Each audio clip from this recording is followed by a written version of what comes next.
तो यहाँ पे हम कर्मा एंड रेमेडीज के बारे में सीखने वाले हैं। सबसे पहले you are welcome to Vedic astrology and Vedic astrology is a academy where we teach multiple sciences. Maybe it is numerology, Lal Kitab, Vedic astrology, or the Karma theory.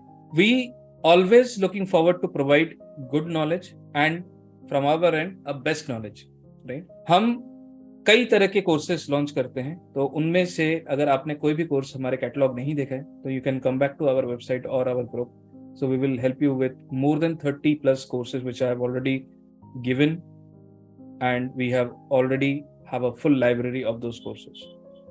Not only this, when you join, जैसे आपने ये course किया, उस course करने के बाद, course के बाद भी अगर आपका कोई मन में सवाल है, हम आप लोगों को एक लाइफ टाइम Q&A ग्रुप में डालेंगे. तो what is the meaning of life time Q&A group?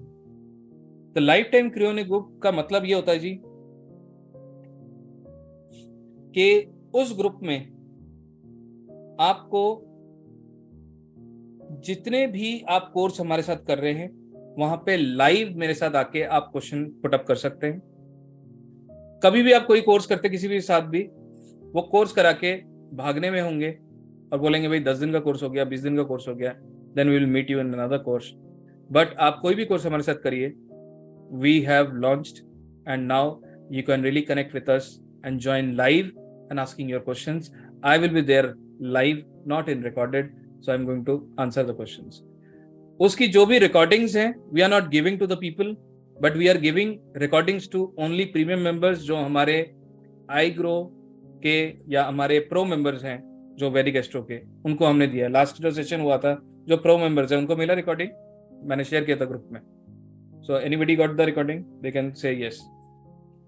जो भी हमारे pro members हैं उनको मैंने Q&A की रिकॉर्डिंग दी थी. So from the Q&A as well, you always going to learn so many things, क्योंकि उसमें मैंने कुछ रेमेडी भी दिया था, अगर आपने देखा होगा तो.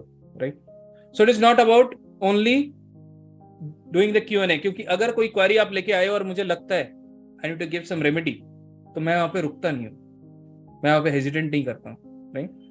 Yes, I am selling certain things which is my business, तो मैं अपने दायरे में चीजें शेयर करूंगा, लेकिन definitely I will share as much possible. Right? That is my nature. चलिए, तो अब सेशन को शुरू करते हैं. तो जैसे कि कर्मा की हम बात करते हैं, तो सबसे पहले लॉर्ड गणपति को हमने प्रे किया है, and we want that lord Ganpati is going to help us and give us a proper insight about this knowledge. और ये नॉलेज लेने के बाद हम जीवन में लोगों की मदद प्रॉपर तरीके से कर सके, इसलिए हम लॉर्ड गणपति को प्रे करेंगे. And I wish that everybody is able to get the knowledge properly and understand what we want to discuss here. Okay. So today is the day 1. तो सबसे पहले मैं ये जानना चाहूंगा, is it important to know about karma? मुझे chat पे आप लोग बताना. So do you think is it important to know about karma? कई बार इंसान सोचता है कि मैं जिंदगी में जो काम कर रहा हूँ मैं करते रहता है, मतलब छोड़ो क्या कर्मों के बारे में जानना. लेकिन I believe that you should know about your karma, not only the present karma, not only the karma which you are doing, and also future में आप क्या कर्मा, क्योंकि why astrology is more important. Astrology can see your past, see the present, and it can also predict the future. तो अगर वो कहता है कि जी आप कल अगर ये काम करेंगे तो आपको नुकसान हो जाएगा, that is again impacting your karma. Right? आप अगर ये खाएंगे तो आगे जाके आपको ये सेहत में समस्या आ सकती हैं. So that is what the karma is.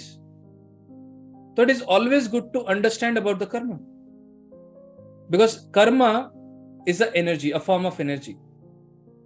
कोई भी काम आप करते हैं, it is a form of energy, and energy hits our soul.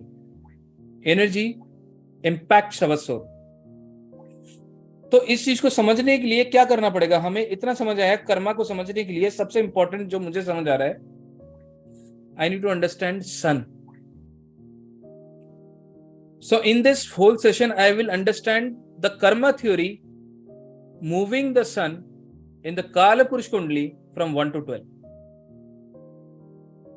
Because the sun is carrying the karma. Sun, सूर्य जो है आत्मा है, और एक आत्मा ही कर्म का बोझा लेके चलता है। कभी भी आपने किसी से पूछा होगा, if anybody is asking that okay tell me what are the houses of karma, so everybody will say the fifth house is the house of karma. The fifth house in the Kaalpurush kundli it is owned by sun. Fifth house in a Kalpurush Kundli, it is owned by sun. So that means sun is one of the planet which is carrying the karma. अगर कुंडली में सूर्य कहीं बैठा है, किसी के साथ बैठा है या किसी घर में बैठा है, that means the karma is posited in that particular house. अगर सूर्य का पांचवा घर कहीं इंपैक्ट है, that means it gives the understanding that karma is having some blockage in the fifth house. तो कई लोग आपको ये बोलेंगे पांचवा घर जो है पूर्व पुण्य का है, तो मैं आपसे पूछूंगा पूर्व पाप का क्या है? Ultimately the fifth house is a house of पूर्व जन्म का कर्म का घर। पिछले जन्म का कर्म का घर पांचवा है। कई बार आप देखोगे बच्चे बड़े होते हैं, बात सुनते नहीं है, तो पिता सोचता है अरे भाई पता नहीं क्या कर्म करे थे, ऐसा लड़का मिल गया जो आज की डेट में बात नहीं सुनता। तो कोस किसको रहे हम? कर्म को। और ईश्वर से शिकायत कर रहे हैं, कर्म किया किसने? आपने खुद ने। तो ये दुनिया जो है ना, it is 360 degree. There are some important factors. एक सूत्र बताता हूं। Brihaspati in 12th house, Jupiter in 12th house, if anybody is having,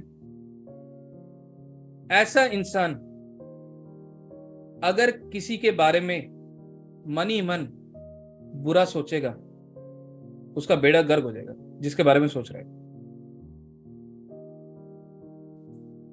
that is what the Karma. उसके बाद क्या होता है जी? सबसे पहले तो बृहस्पति 12 जो है उनसे हम क्षमा चाहेंगे अगर उनको आघात पहुंचा, क्योंकि अगर वो कुछ हमारे बारे में गलत सोचेंगे इट इज डेंजरस, राइट?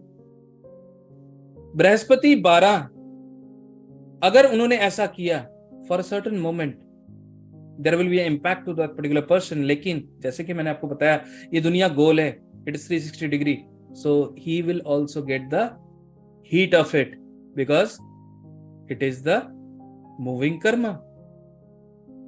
अगर आपने किसी भी इंसान को पानी पिलाया है और ये एश्योरेंस है जब आप प्यासे होगे आपको भी क्यों पिलाएगा? That is a cycle of karma. तो कभी मत सोचना ईश्वर ने जो दिया है, कहते हैं पुराने जमाने में ये कहते थे जितना दोगे उतना मिलेगा, है ना? सब मानते हैं तो यस लिखेंगे। तो हम क्या बोलेंगे? जिन्होंने जिन्होंने यस लिखा है तो सरसे मैम उनको कांटेक्ट करेंगी और हमारा बैंक अकाउंट देंगे, तो जितना पैसा मेरे को आप दोगे उतना ही पैसा आपको मिलेगा। तो आपने एग्री कर लिया है, right? So you will follow that. तो इसका मतलब दुनिया में जितना हम अच्छे कर्म करेंगे उतना ही हमें अच्छा मिलेगा। दैट इज 100% करेक्ट, है ना? 100% करेक्ट।